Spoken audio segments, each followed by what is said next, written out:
Assalamualaikum warahmatullahi wabarakatuh. Saya ucapkan kepada ibu bapa, guru-guru dan para pelajar sekolah tinta yang dikasihi. Alhamdulillah, sehingga hari ini kita telah sampai ke 17 Ramadan dan sudah 17 hari kita menjalani ibadah puasa. Tahniah kepada para pelajar semua. Sekarang kita telah masuk ke fasa kedua di dalam bulan Ramadan dan bersedia ke fasa ketiga untuk mencari malam Lailatul Qadar. Moga kita dapat mempertingkatkan lagi amal ibadah kita, insya-Allah. Baik, bersempena dengan pada hari ini merupakan 17 Ramadan, teacher akan ceritakan serba sedikit kisah-kisah dan peristiwa-peristiwa yang berlaku pada 17 Ramadan. Nak tahu apa dia? Jom kita rungkai satu persatu, insya-Allah. Para pelajar yang dikasihi, peristiwa pertama yang berlaku pada 17 Ramadan adalah nuzul Quran, iaitu malam di mana Al-Quran diturunkan. Dalam erti kata lain, malam di mana Rasulullah SAW mendapat wahyu pertama. Peristiwa nuzul Quran berlaku pada malam Jumaat 17 Ramadan ketika Rasulullah SAW berumur 40 tahun di Gua Hira. Pada ketika itu, Rasulullah beruzlah atau mengasingkan diri daripada kaumnya di Gua Hira. Rasulullah beribadah, berzikir dan juga berdoa kepada Allah Subhanahu Wa Taala. Dan pada suatu malam, Malaikat Jibril datang kepada Rasulullah dan berkata, "Iqra', bacalah."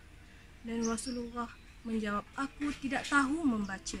Kemudian Malaikat Jibril datang lagi kepada Rasulullah dan memeluk Rasulullah hingga Rasulullah berasa lemas dan berkata, "Iqra', bacalah." Dan Rasulullah menjawab, "Aku tidak tahu membaca." Dan pada kali ketiga, Malaikat Jibril datang dan memeluk lagi Rasulullah sehingga Rasulullah berasa sangat lemas dan berkata, "Iqra', bacalah." Rasulullah tetap menjawab, "Aku tidak tahu membaca."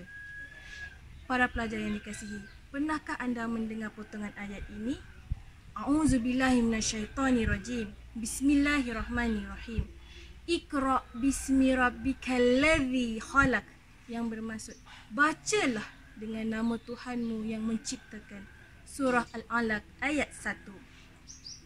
Merujuk kepada potongan ayat tersebut, Malaikat Jibril sebagai penyampai wahyu telah memperdengarkan surah Al-Alaq ayat 1 hingga 5 kepada Rasulullah SAW.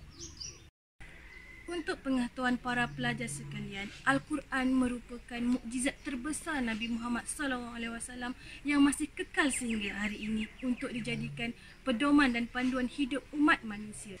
Peristiwa kedua yang berlaku pada 17 Ramadan adalah peperangan Badar. Nak tahu bila berlakunya perang Badar? Perang Badar berlaku pada 17 Ramadan tahun kedua Hijrah.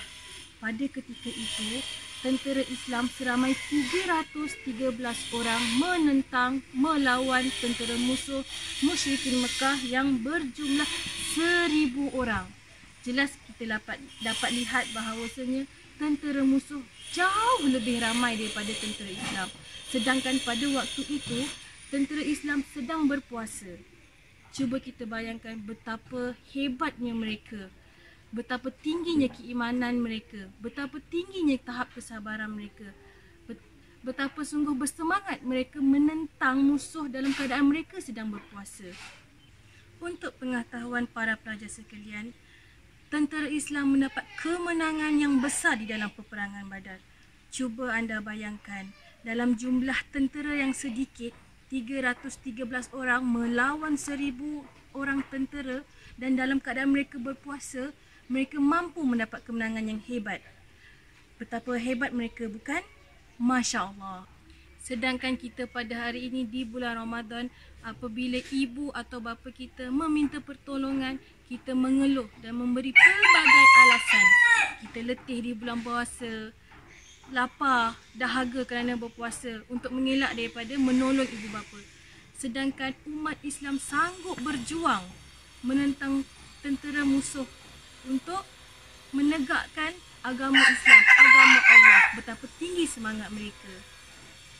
Para pelajar yang dikasihi, berdasarkan dua peristiwa yang berlaku pada 17 Ramadan ini, terdapat beberapa pengajaran yang dapat kita ambil. Yang pertama adalah amalan membaca. Merujuk kepada surah Al-Alaq ayat 1, iaitu Iqra, yang bermaksud bacalah. Islam mengajarkan umatnya untuk membaca dan menuntut ilmu. Di sini kita dapat lihat betapa pentingnya amalan membaca dan kepentingan ilmu untuk kita menjalani kehidupan kita seharian. Dan pengajaran yang kedua kita dapat ambil daripada peristiwa Perang Badar, iaitu bersabar. Islam menyarankan umatnya untuk bersabar dalam apa jua pun sekali keadaan. Sebagai contoh, dalam kita berpuasa, kita harus bersabar. Bersabar menahan lapar dan dahaga sehingga waktu berbuka. Kedua, kita perlu bersabar dalam segala ujian dan dugaan. Sebagai contoh, sekarang negara kita sedang dilanda dengan virus COVID-19 dan kita perlu bekerjasama untuk menghentikan penularan COVID-19. Dan juga kita perlu bersabar dalam beribadah dan juga membuat amal kebaikan. Oleh itu, dengan mengambil iktibar daripada dua peristiwa 17 Ramadan ini, mari kita sama-sama semarakkan Ramadan tahun ini dengan amal kebaikan, insya-Allah.